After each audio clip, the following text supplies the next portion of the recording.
Hey everyone, welcome to another edition of Trading Bitcoin with your host Tone Vase. Coming to you live from Chicago. I apologize, have not been able to do videos the last 2 days. It's not even that I've been busy with the conference. It's just that I've just been busy because I was here with Jimmy Song and I was here with actually my manager and a few other people. And over in Vegas, I was there with Vortex and other people, and just been really busy putting together a blueprint for a conference I'm planning to announce in a couple of weeks when we launch the website. So just all of this event planning is really time consuming. So it was hard for me to get a video out. Flying solo today, people have lives. So let me make sure everything's working real quick. Let me play this. Let me pull out the live chat. God, these are so much easier with Leah. Too bad she couldn't make it this morning. And let me do this and hide that. All right, we got 250 people on. Hope you guys missed me. Jimmy, shout out. The Bitcoin Carnivory Club dinner was an absolute success. We had about 50 people. I tried to live stream from that. I have no idea how badly that came out, but yeah, we're probably not going to be live streaming those unless there's a speech. I know Saifedean does a very good speech and takes Q&A during his carnivory dinners. We're going to try and standardize the Bitcoin carnivory dinners. Saif, you're probably not watching because you were, busy doing real stuff. So yeah, we're going to try and standardize that. I got to reach out to Bitstein and Michael Goldstein, Jimmy, obviously. So Jimmy and I were talking about it. And Saif, and we'll standardize these dinners and make them a standalone event, which should be great. All right, I'm gonna jump right into the charts. I have to go teach my workshop, so I only have about 30 minutes, guys. Let's jump right to screen share and take it from there. Man, so weird. 2 days, no videos, man. I gotta slide this over. All right, slide this over. Got it. All right, guys. It'll be hard for me to read your questions and live stream by myself. So if you really want me to notice your questions, like you can tip $1 because that's the only way it's gonna stand out, right? Otherwise, I'm just gonna miss it. So not really tipping to make me rich here, but if you want to catch my attention, that's the only way to do it. My workshops, Chicago. This will be the very last North American workshop this entire year because I will not be back in North America until Christmas. There's a chance I can do Tampa or Puerto Rico in December as I fly back into the country. But at the moment, it is set up as my last North American workshop, and it starts in about an hour and a half. After that, Madrid. Not that much signups in Madrid. I'm still, like I want to see Madrid. I'll still do it. So don't worry. We will still do a workshop in Madrid, even if it's just 5 people signed up. I won't make any money, but that's okay. I'm here to help the community. Amsterdam is looking good. About halfway to sold out. And we're going to open up Chiang Mai and Singapore and Australia. Probably in the next week or so, just trying to finalize the dates, make sure these dates are the dates, make sure I'm still going to do Chiang Mai over Bangkok. All right, anyway, enough yapping. That's about it on this side. Affiliate codes. Hey, guys, if you like my work and you want to support my work, this page is actually going to change. Spend a lot of time discussing the best way to provide affiliates. And I have so many awesome shirts now that people, some people give me, some I like to support the community and buy from them, that there might need to be a separate section just for clothing, separate section for, Bitmax and VPNs and, trading stuff and miners. Like they shouldn't be all together. So we're going to work on that. Lots of work to do. All right, charts. Got about 500 people on. Let's do it. Monthly chart. Nothing has changed. Absolutely nothing has changed. The monthly chart only updates once a day. We're at 67.33 on the monthly chart. And that's about the price we are right now. This is the price as of last night's close. Nothing is really going on. You're stuck under this trend line. This trend line lasted for a year and a half. This trend line lasted into July of the second year of the bear market. And also remember, the market topped back in 2014, about 2 weeks earlier. Oh, no, whoa, I'm sorry, not 2 weeks earlier. Oh, this is a monthly chart, sorry. 1 month earlier, it's about the same. And yeah, that's a December candle. Yeah, so it topped a full month 1 month earlier, right? And this line was not broken until July. So if history repeats exactly the same, we're not gonna break this trend line until August. And here's the bad part. I don't want to be the bigger pessimist here. I've been talking with a couple of people about time analysis, and time analysis is its own animal. And some of the guys that actually understand time analysis, and some of them because they've been watching me do time analysis, and they're also, did a bunch of their own research. While things move faster up and down, it actually looks like cycles expand. So it's possible that this bear market is going to last longer. We'll talk more about that in the near future. Yeah, so someone thinks it's a joke to tip me $1 to answer a question. It's not the fact that I need $1. It's the fact that I probably won't see a question because it stands out when there is actually a tip. So if you want to make sure I read your long question, you have to catch my attention. It's not because I need $1. You guys are totally misunderstanding the concept of live chat tipping. All right, I don't need your $1. If you can if you're a YouTube web developer and you can somehow make your question stand out without tipping $1, great. Trust me, I don't need $1. All right, so.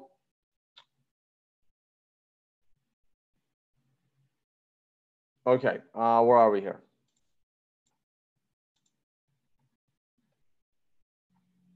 Hyperwave, nothing's changed. Not going to look at that today. Stop and reverse points, again, nothing's changed. You have plenty of room, right? You have to go all the way to 8,500. You have to break prior highs, which makes sense. If we break the prior highs, I might admit that we've bottomed. Until we break the not all-time highs, sorry. Until we break the recent highs, I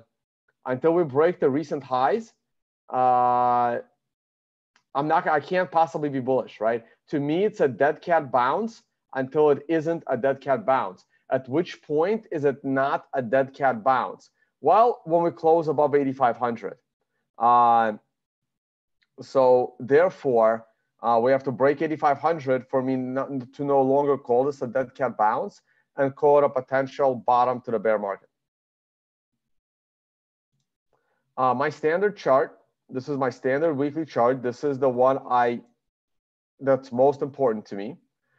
So let's take a look at it. Like I've been saying for a few weeks now, we fell really hard from this depth cross at 8,500 down into the bottom of the triangle. It is perfectly reasonable to go back up as high as the triangle. If you notice, this week, the top of the triangle is in combination with the 30-week moving average, and that is sitting at what's the price here? 78.50. Next week, we are going to be lower. Next week, we're going to be at 76.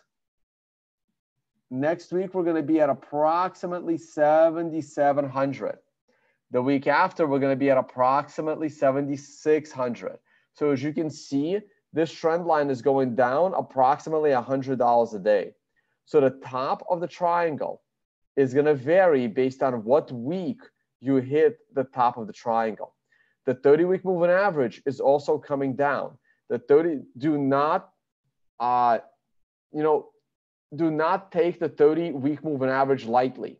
You can see how it supported the closing of prices around early February. We broke the 30-week moving average in mid-March. We then got rejected by the 30-week moving average in late April. We then got rejected again by the combination of 30-week moving average and 50-week moving average, what I call the death cross, in very late July. My money is on the rejection of the 30-week moving average. If the price can bounce into the top of the death cross at approximately 7,500, that would be the beautiful rejection on par with the $8,500 rejection of the death cross. So let's look at right. So here is the RSI. The RSI is not being very cooperative if you are using RSI in your trading. It's actually fairly challenging. Your RSI is consolidating, and it has not been very useful in trading. I will continue to assume that the RSI will hit an oversold level at some point in this bear market, just like it did back in January of 2015 in the 2014 bear market. Now, can an RSI hit an oversold condition and never cross below 5,000? Absolutely. Okay. Of course it can. Can the price of Bitcoin fall to 1,000 and then rebound back up to 20,000 without the RSI hitting an oversold condition? Yes, it can. Okay. These are not perfect indicators. Therefore, you have to just look at them week by week. I will continue to assume we will touch an oversold condition. The MACD. The MACD is getting close to crossing over again. The MACD has not yet crossed over at any point in this bear market. If you compare that to the 2014 bear market, you will see that the RSI crossed into the bullish territory back in June of 2014. Not only did it cross into bullish territory back in June of 2014, it also was above the zero line, which some people don't care about, but I do. So you can see how we're below the zero line. So to me, it also matters where the RSI is. Is it above the zero line or below the zero line? We're below the zero line. We are weaker in this bear market than we were back in the summer of 2014. Okay, the summer of 2014 was stronger, relatively speaking, for the price of Bitcoin than the current summer of 2014. So why do you guys think I would assume that the fall and winter of 2018 is going to be stronger than the fall and winter of 2014 when the current summer from a price action perspective is even weaker? You've got to stay with the trend. That's always been my motto in trading. The daily chart looks really good. Oh, I'm sorry, one last thing. So if I zoom in on the price, and it's a nice clean chart, let's zoom this in. All right. So once again, if I compare our current environment to the 2014 environment, the question is, where are we? Well, to me, so the current month, we had just had a depth cross between 30 and 50, and about 3 weeks ago, and right now we're at the end of August. Let's see where the depth cross was back in 2014. The depth cross was at the end of August, okay? And we were sitting at the lows. We were sitting in the vicinity of the lows of the entire yearly bear market. So as you can see, after a few dead cat bounces after the cross. So to me, we are still in this vicinity of late August, early September of 2014. The timelines like just line up beautifully, okay? So to me, we are in this vicinity. And then what happened was there was a 50% correction down in a matter of 1, 2, 3 weeks from mid-September into late September, right? So mid-September into early October, we had about a 50% crash. We went from just under $500, and the low came in at 280-ish, 275, and the close came in at 323. So we fell about 45% on intra week, and maybe 35% off the on closing weekly basis. Again, that to me is exactly what will happen the moment we break out of this triangle to the downside. So if we repeat what happened then, we are looking at about a 40 to 45% intraday move from 6,000, which is where the bottom of the triangle is, about $6,000, maybe a smidge higher. So a 40% intra-week drop from there, let's say, is 2,000 bucks, okay? Or that would be the close. The close would be around 4K, and you know, the intra week would be about 3,500, which makes sense, right? Based on targets of the triangle. I just don't see how we are any different than in 2014. Everyone keeps talking about fundamentals, but I'm looking at the technicals, and they're telling me something different. Here's the daily chart. The daily chart finally broke out above this green line. It actually broke out in a very neat way. Now, look, I understand that it broke out above this green line a couple of days ago, 4 days ago to be exact, on that, you know, the BitMax maintenance day. And I did a video that day, and I said that that's not a one-off. There is still unreasonable amount of shorts that are leveraged, and these shorts need to lose their money first. The market is not going to help you make money. The market makes it difficult to make money. That is why I've been saying for the last week or two that I am short-term bullish to wipe out the shorts and on this dead cat bounce. Where is a good target based on a daily chart? Well, there's a few of them. $7,000 is reasonable resistance. Beyond that, we have the 128-day moving average at 7,400. Beyond that, we have the $7,900 mark of the 200-day moving average. And these are kind of dropping. And, you know, I don't think I'm not sure if we're 200 days yet from the all-time high. You know, let's say 30 days a month. August is about to end. So 8 times 3, yeah, that's actually 24.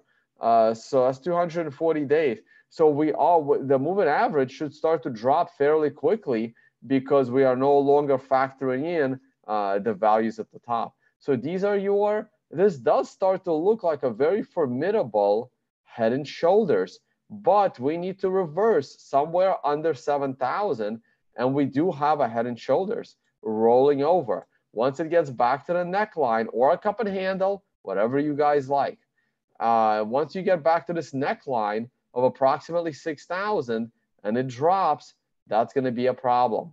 Okay, I was looking for this rebound and drop. It's just being dragged out. It doesn't change the price target, simply changes the time target. Do we have any oscillators we should care about? If the RSI can make it to the overbought condition the way it did a month ago, that would be a good time to time your shorts at somewhere between 7K and 7.5K with the RSI in the overbought territory. Let's look at the CMF. The CMF continues to look very, very ugly. As you can see, we continue to trend in a downward direction. Now, the CMF is still oversold, or there is lots of selling pressure, to phrase it correctly. Right now, maybe I should adjust this to the bulk. Maybe I should adjust that down.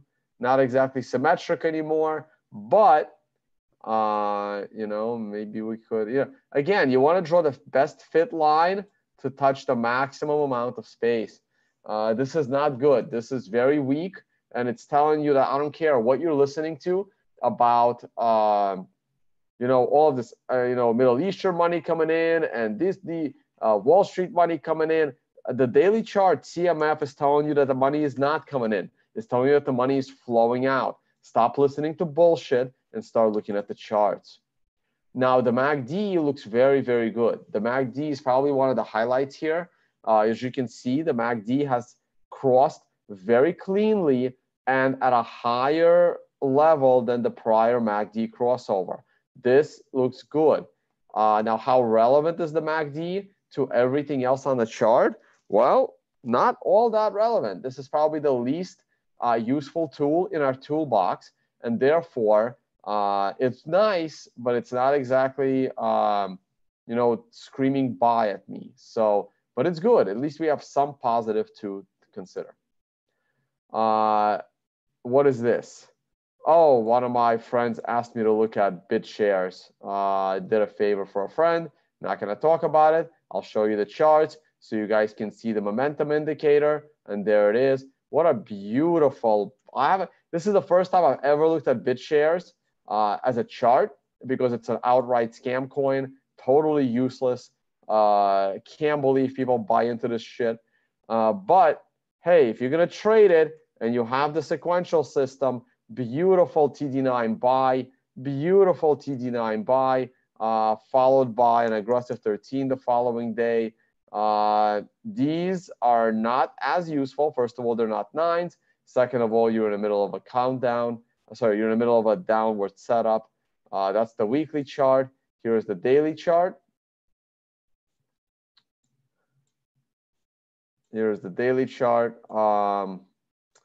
Beautiful aggressive 13 and sequential 9 buy points right there. Big pop right after. Didn't lead too much. Not a great trade, but hey, at least it was a winning trade. So again, those that understand the sequential system, and a good number of you do, and another 20 people will know all about it by end of day today, because like I said, I got a workshop to teach. I got to head out there. I have about 20 more minutes at most, maybe 15. So we're going to close the BitShares scam and move on to, nope, let's close that one as well. Something else I wanted to look at. Yeah, because I was away, a few people. See, this is what happens. What happens is when I don't do videos for a couple of days, people really want to know stuff, and I start to get text messages. I'm not going to entertain a lot of them, but it's like Friends with Vitalik gets you your Ethereum back. Friends with Tone gets you some trading advice. There's about 5 people that have access to that. All right, let's. What is this chart? This is Bitcoin on the 12-hour scale. So using the 12-hour scale, we have a 5 of 9, and we are now above all the moving averages. 2 of the 3 moving averages are trending up. The 12-hour looks good. Was it easy to trade the 12-hour chart? God, no. Price flip, you're in cash. Price flip, you're in cash. Price flip, you're in cash. A green 2 does not go above a green 1, you're in cash. Price flip, price flip, price flip, price flip. Finally, a green 2 goes above a green 1, giving you a bullish trade right at this point at 67, 50-ish area. You have a bullish trade. Is this bullish trade profitable right now? The answer is no. Where's your stop loss? You should have moved your stop loss to just below this wick here, because your original stop loss should have been below the 1. You are now in approximately break even, maybe down, $50 on this trade if you're using the sequential system to trade. I still think this has potential to go higher, but remember, it is still a dead cat bounce. The real money is going to be made to the downside once the shorts are no longer leveraged. Let's take a look at those shorts. Here are your leveraged short positions versus your leveraged long positions. I should probably combine them into one ratio. So therefore, shorts are still over leveraged. I would like to see the shorts come down to this area here. I don't know what price it's at, because my price is the so if that's 8,500, if that's 2,800, sorry, and that's 3,500, the difference between them is about 700. So if I stick my cursor in the middle, that would be probably about 33. So I would want to see the shorts come down to about 33,000 of whatever that whatever units that is, okay? So that's what I would be looking at. I would be looking for at least a $2,500 drop off of whatever this is, probably lower, okay? So I'm waiting for a pop. I'm waiting for these shorts to get clobbered, and then the market will be free to go down. What is this? This is Bitcoin on an hourly chart. The hourly chart topped one candle before the one candle after the 9. We are on a 7 of 9. We are above the moving average. We're above the cloud. But look at your CMF. Your CMF is ugly, absolutely ugly. I didn't look at the oscillators on a 4-hour chart. Your RSI is getting close to overbought. Your CMF looks barely bullish. Your MACD is totally flat and useless, and your OBV is near the lows. So like your oscillators here are not good. Your oscillators on an hourly chart are just ugly. So maybe 2 more hours of upside, get you a 9, and then probably a pullback. The Ethereum garbage, that is got way more downside, right? You are on a 10 of 13 sequential, and if you get to that 13 sequential, you're going to be at a 5, 6, 7 of 9. So maybe it will come to an end, but this is the problem. Like below this low, there's no support. Now you're going down to this, and then like this is not a good chart. Like Ethereum's in trouble. If you have an ICO on top of Ethereum, you really want to make some contingency plans. I mean, those contingency plans could be EOS. Those contingency plans could be, I don't know, Tezos. They could be God knows what. But if everyone migrates to the EOS scam, they will have the same problems as the Ethereum scam. You need a centralized database to put your ICO on. These centralized, claiming to be decentralized, unscalable platforms, they're not good places for your ICO. They are so ripe for centralized disruption, where you can provide a centralized facility for people to do their ICOs, so that the ICOs are scalable on top of a centralized platform, because your ICOs are scalable to begin with. There are companies issuing, shares or utility tokens, if they, for God's sake, though there's no utility in 99% of them, or membership tokens or whatever, right? So you're better off being on a centralized platform that can give you ease of transferability and anonymity if you don't require anonymity. Like this is so ripe for disruption. This is insane. S&P 500 is almost at a new all-time high. Now, again, God, yeah, for 5 years now, I've been a public figure in the crypto space for 4 years. And since the moment I opened my mouth in the space, I've been bullish the S&P 500, saying how it's going to go to new highs. And I've been right every day for 4 years. And people continue to call me an idiot. When are you going to admit that you're wrong and the S&P 500 is going to all-time highs? Look, when it's time for me to be a bear of the S&P 500, I will be a bear of the S&P 500, just like I'm a bear of Bitcoin because the charts are telling me to be a bear. The S&P 500 charts never scared me at any point this year. Sure, there were a couple of shitty weeks, okay? It doesn't matter. The S&P 500, I didn't even want it to go to an all-new high this year. I wanted it to go to an all-new high next year, but I think it'll be an all-new high on Monday. We might break 2,900 on Monday. So anyway, I mean, look, if you have been so wrong, if you are in the crypto space and you're trading Bitcoin and you have been wrong about the S&P 500 your entire trading life of Bitcoin, you may want to reconsider, like your trading education. You may want to reconsider your trading ability. You really want to reconsider. You can't sit there and talk to me about trading Bitcoin if you've been a bear of the S&P 500 the last 3 years. It tells me you probably don't understand markets. You don't understand trading. You probably don't understand what you're doing. Just think about that, okay?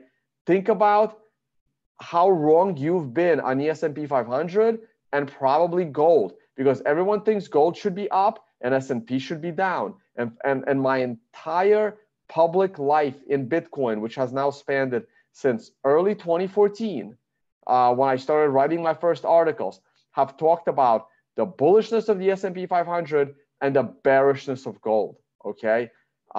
If you were wrong on those two assets, you really want to reconsider your trading ability of Bitcoin. You're going to get hurt. You're going to get hurt. S&P 500 daily. Again, very close to the all-time high. Oh, shit. We are at an all-time high. I stand corrected. So the closing high and the intra-day high were 28.72 and 28.72. It closed at the highs. And we closed at 28.74.69. I have not watched TV at all. I had no idea it was an all-time high. We are at an all-time high. So there you go. Tone Vase, I told you so once again. S&P at all-time highs. There you go. What is this chart? Amazon. Well, it's the weekend. Nothing really to say. If Amazon, I don't know. I still think Amazon needs to pull back a little bit. Let's see what happens on Monday. Turkish lira actually held up to price flip. Let's see what happens Monday. I'm very, very curious about the Turkish lira on Monday. And gold, look at this beautiful bullish harami. Look at this rebound off the 9. I was talking about this. Take your profit on the 9. I can see a rebound as high as 1250 and then another leg down in gold. All right, that is it. Once again, I still have not read this CoinDesk article about capitulation. I will still refer people to George Salmon's article. So Coin Telegraph. There it is. There it is. When will the price of Bitcoin bottom out? George Salmon's capitulation article from January 10th, 2015. One of the best articles on capitulation. George Salmon knows what he's talking about. You guys have, George Salmon has, he's still a borderline around the crypto space. I will probably bring him on to a trading Bitcoin episode. Yeah, so you want to learn capitulation, go back and read this article, guys. I have no idea what Coinbase wrote. I have no idea who Sam I have no idea who Sam is that wrote this article. I promise I'll read it next week, and I'll see what they say about capitulation. What else? Oh, sure. Please, guys, if you want to support my work and you like my work, please check out the affiliates and referral section of my website. As I've said, lots of these are just straight up discount codes. I do not profit from hats, shirts, watches. These are just discount codes for you guys. Julia Turiansky's tutorial on how to use Bitcoin. And these guys, TradingView, VPN, BitMax, One Broker. I had this affiliate code for 3 years. I used to trade there. Never really used the affiliate code much, but there you go. Please check these out. That's how you can support my channel. All right, travel schedule. The cruise. My next trip will be the cruise. So there it is. I think prices go up soon. So check out the Mediterranean cruise. It's going to be absolutely awesome. Look at the speaker lineup. Jimmy Song will be debating Roger because I don't want to do it. The Lee brothers are going to be there. I'm not sure why they're from different countries. They're kind of brothers. But obviously myself. Leah Wald will be there. She's not on the speaker list. She will be there. So will Giacomo. It'll be great. It'll be absolutely great. I am going to speak in Ukraine after my workshop in Madrid. I will be speaking at Smiles Expo set of conferences, Blockchain and Bitcoin Conference. This is over in Kiev. I will be speaking here. I'm not sure I'm familiar with any of the speakers, so it will be interesting. And hopefully they'll add my picture in here soon. I'm in touch with them. I've spoken at Smiles Expo in Russia a long time ago. What's next on the docket? Baltic Honey Badger in Riga, amazing event. I'll speak there. The Blockchain Day in the Netherlands, I'll speak there. After that, I will be off to Prague to speak at Hackers Congress. This one is all sold out. I'm going back to Ukraine and I'm going to speak at Hackers, Hack It. So there's another conference called Hack It. This is going to be fun. The networking day will be at the nuclear power plant of Chernobyl. So that should be a lot of fun. I wonder if I will have to wear a hazmat suit, but that is what they're doing October 9th. So that should be a lot of fun. And I'm also going to speak in Singapore. Crypto Expo, I'll be in Singapore at this time, and therefore I will be speaking at this event. Just got added to the schedule somewhere right there. So I will be in Singapore. Vortex is trying to get his workshop off the ground. And that's it. Let me see if I have any questions. Let me just scroll through this. All right. I'll leave screen share.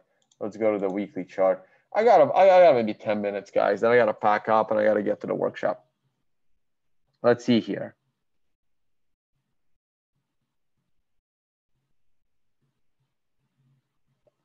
When you get your hands on some fiat, are you converting to Bitcoin straight away, or do you try to time the market based on your own analysis?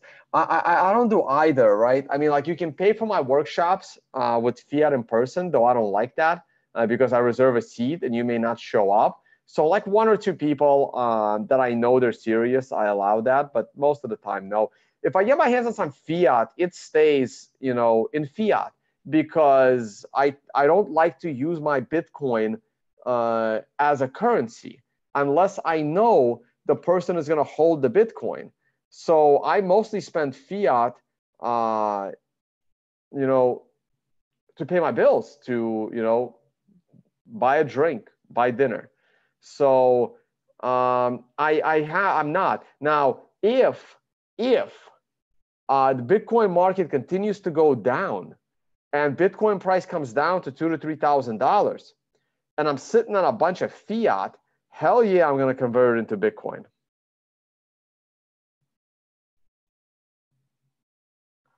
Oh boy, hold on. Calling for an imminent fall to 5,000 for months, yet it never comes. Okay. Okay, that's fine. That's a fair statement. People have been calling for an imminent rise in Bitcoin to $1 billion, and it never comes, right? I mean, all I can do is read the charts.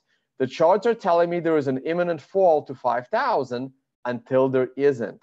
You have 2 options. Don't listen to me or learn to trade.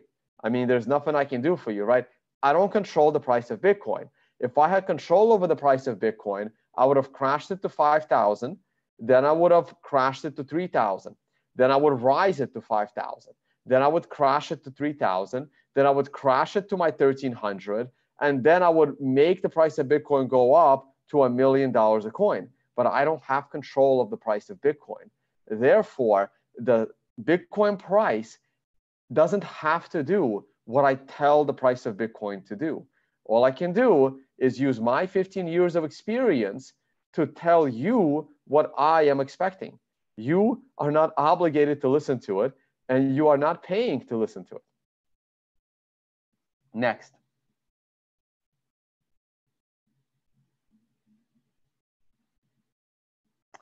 I'm just scrolling through this, right? Oh, I got a tip. You jumped the line, buddy. Let's see what we got. Quarterly Bitcoin chart, Bitstamp. Check the TD count. Comparison with last bear market end in Q4. Let's go take a look. I'm not going to use Bitstamp. I'm going to use an index because it has a bigger history. So here's the index, monthly closing. You want me to look at quarterly charts. So what we need to do is we need to go here and we need to set it to 4 months. No, 3 months. Beautiful. All right. So there it is, right? The quarterly Bitcoin chart topped on a 9. I am not surprised. That we did not top on a 9 in the last. See, the last one is a little bit rough, right? Because there's not that much history, okay? So as you can see, our history begins in July of 2010. And, you know, if there were more data, right, because Bitcoin's been around since 2009, if there was more data, this might have also been itself a 9 on a quarterly, right? Because if Bitcoin started in Q1 of 2009, and we know Bitcoin only went up throughout all of 2009 and 2010 as it was gaining momentum, right? So if you're going to cheat on this, right? So we have 4 quarters of all of 2009. Then the first quarter of 2010, it gives you the very first number on the sequential. So if I do this by hand, I have, when I go in to this January 1st, right? That is already the 5th candle, because all of 2009 are 4 candles with no numbers. Then the 4 candles in 2010 are 1, 2, 3, 4. So if this is 5, and this is 6, then this is 7, then this is 8, and that's a 9, okay? Then we get a price flip. So at least that part is clean. So if we take this chart back to the Genesis block and assume that every quarter the price of Bitcoin was higher than the prior quarter, which I believe is a safe assumption, we've literally had 3 9s with price flips in between them. Now look what's going on here. We hit a 9 at the high. We have had 3 candles of downside. Well, the last candle is bullish, but the month isn't over yet. We've had a price flip each time. So this price flip was very close. I know, it wasn't that close.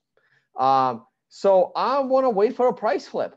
I want to see another few months of stagnation. Get a price. Next month will be a price flip, guys. Next quarter. If next quarter we do not break the all-time high quarterly close, we will have a price flip. And therefore, we'll get that price flip. Then we'll need another price flip in the opposite direction. So based on a quarterly chart, if you were a quarterly trader, when would you have bought Bitcoin? Well, you would have bought Bitcoin right here on a green 3 above a green 2.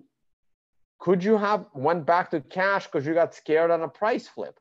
The answer is maybe. If you did, when did you get back into Bitcoin? Well, when a green 3 started trading above a green 2, because a green 2 did not trade above a green 1. When would you have exited the trade? Well, on a 9. So somewhere over here, hopefully at the top of this candle and not the bottom of this candle, because the top of this candle is opening at 640.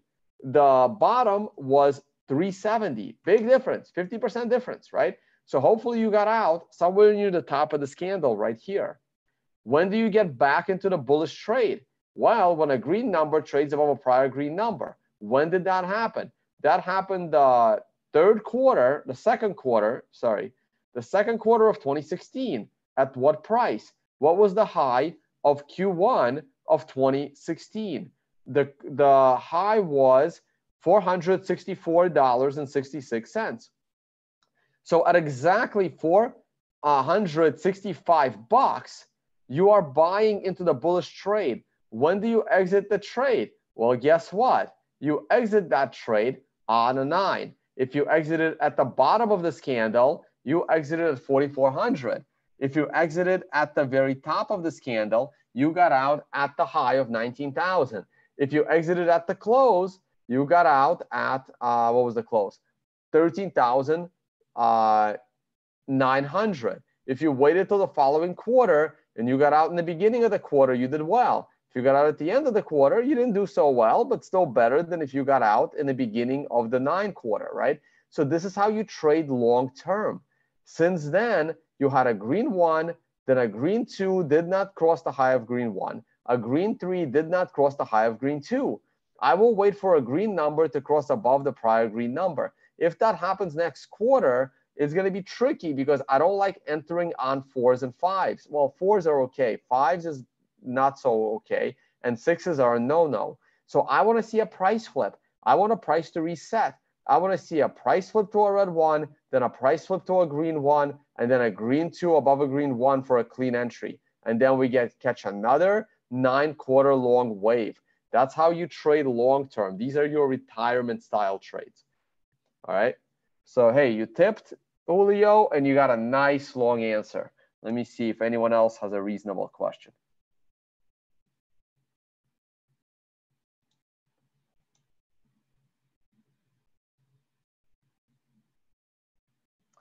Let me see here. If connected, the subsequent lower highs and lower lows. Oh, I got another question. Sorry, buddy. I got another tip, and this is how it works. I got a couple. Oh, thank you for the tip, Omar, but you didn't say anything. And thank you for the tip, Miami, Alex. You didn't say anything either. So we'll go back to the free questions. And I got another one. Hey, I got a question. Beautiful. You jumped the line. Thank you, TJ. The S&P is towards the top of the channel on a daily. There is a channel also starting in 2009. Thoughts on breaking small channel, working to top of a larger channel. Let's go and take a look. I might have to open weekly S&P 500. Oh, I do have weekly S&P 500. Weekly S&P 500. Here we go. I didn't have a channel. I have the channel on the daily. Here's the weekly S&P 500. Let me see if this has a channel. Let me turn off the sequential. I don't need it, and I don't even need these. And maybe I'll make it cleaner. Background.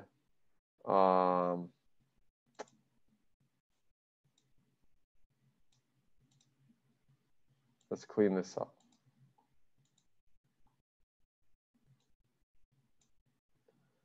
Man, yeah, that's it's an interesting channel. Maybe I will draw it.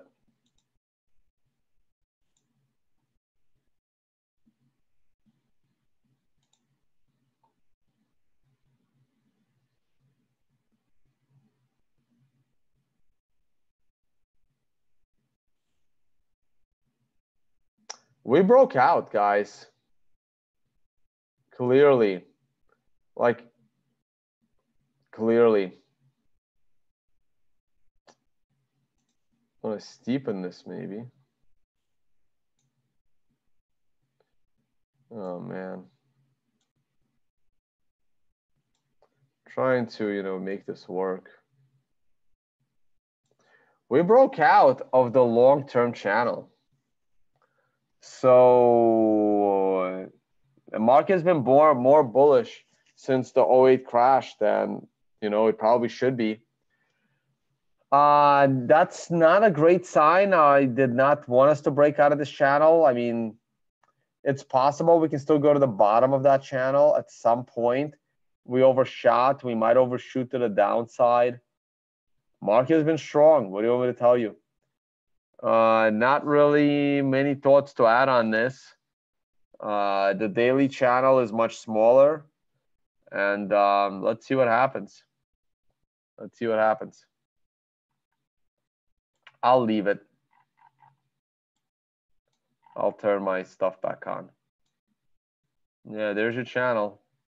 There's your 10-year-long channel. All right, let's see what else we got.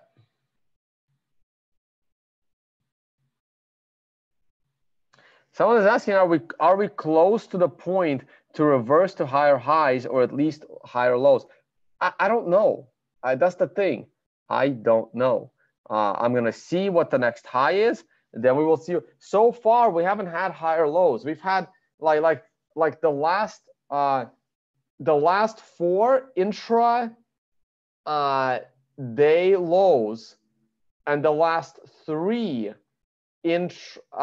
closing lows have all been within a margin of error for me to say we've had 3 even closes in a row on a yearly basis at the lows and 4 intraday lows in a row. That is not a good sign. That is not higher lows. If we ever get a higher low, I will be the first to tell you.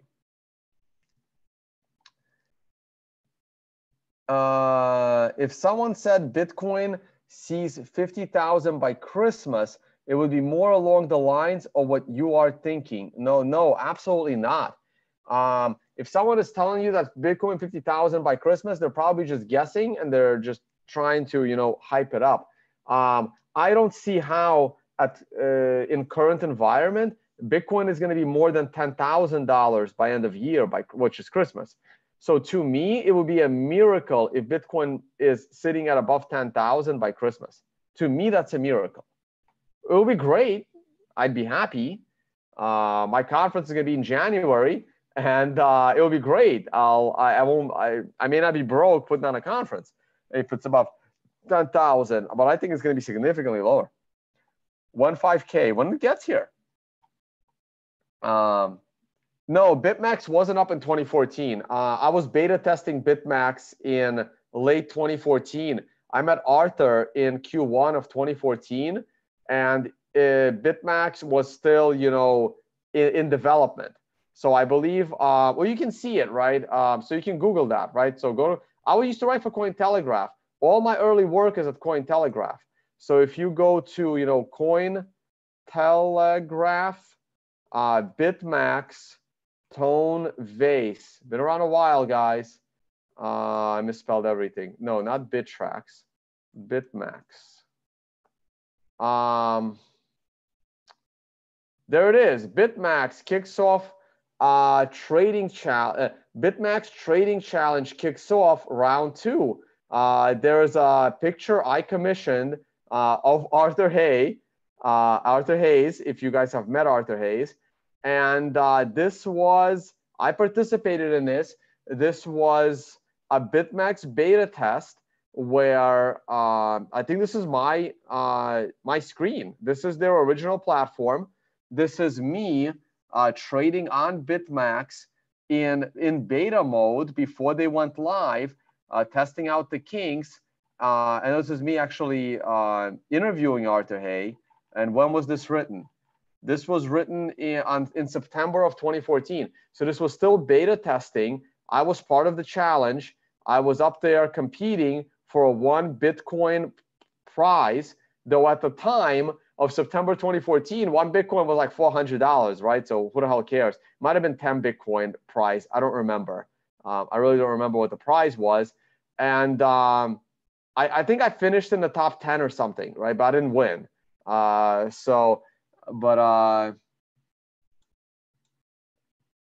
Yeah, so the winner was able to turn 50 Bitcoin into 550 Bitcoin, and this was in a month. So I don't remember where I finished. I did 2 of these. So BitMax did 2 challenges in their beta test with testnet Bitcoin, and the winners got either 1 Bitcoin or 10 Bitcoin of real Bitcoin. I don't remember, but Bitcoin was like a few $100 at the time. And I participated in one of them, and I think I scored pretty high on risk. I didn't finish. I finished in the top 10 in one of them, and I scored really high, like in the top 3 of participants in having safe trades, right? Like this guy that turned 50 into 550, his risk parameters did not score very high, but he won, and. But I scored really high in the fact that my trades were analytically risk averse. So I did well. I think I doubled or tripled my money in that month. I don't remember, guys. It's been 3 years.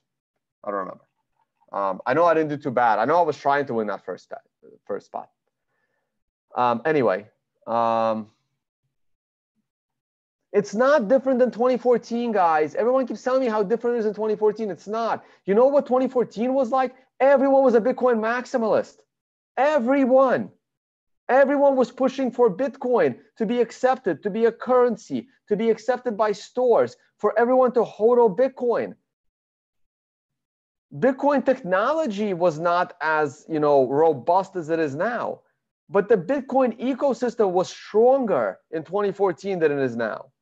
More cohesion, one plan, everyone on the same page, no infighting within Bitcoiners.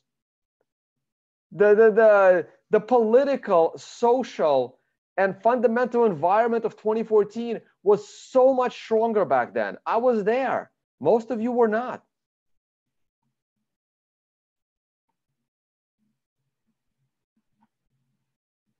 I got a couple of tips here. Let me see before they go away. All right. Somebody's a fan since January of 2017, made really good money last year on my calls. The 2900 call. Yep, that was an awesome call. Max Kaiser got that call too. Back in September. Yep, I caught that low within 15 minutes. Oh, no, that was the high. Sorry, I caught them both. I called the $3,000 high and the $3,000 low 2 weeks later perfectly. Those were good. Yeah, go back. It's all on video. It's all on Twitter. Go fact check me. Next question from Aaron. Thank you, Aaron. What is more bullish for Bitcoin price? Amazon accepting payments, approval of physical ETF, or Tone Vase stop saying $5,000? Honestly, Amazon accepting Bitcoin is not going to be bullish at all, guys. You don't want that. You do not want Amazon to accept Bitcoin. That would, oh God, that would drop the price so fast, so quick. You guys have no idea. No idea. The last thing you want right now is for Amazon to accept Bitcoin. So as far as the price of Bitcoin is concerned, as far as the fundamentals and the future of Bitcoin and Bitcoin being $1 million one day, the greatest thing ever is for Amazon to accept Bitcoin. Short term, the worst thing for Bitcoin price is for Amazon to accept Bitcoin. We should talk about that on another podcast. I'm already late for my workshop, but just keep that in mind. Short term, a physical ETF is amazing for Bitcoin. It'll jump the price right away. Long term, maybe not so good. And yeah, if me stop saying 5,000, I think that will definitely help. All right, guys. Unfortunately, I've already run over my time. I got to run to my workshop. Time to go. Talk to you all later. See you all. Let me stop the screen share. Hope I'm not late for my own workshop. Shout out Jimmy Song for the Bitcoin Carnivory dinner. Thank you so much for watching, guys. I lost track of time. Time to go. Talk to you all later. Again, check out tonevase.com and learn trading. Bye.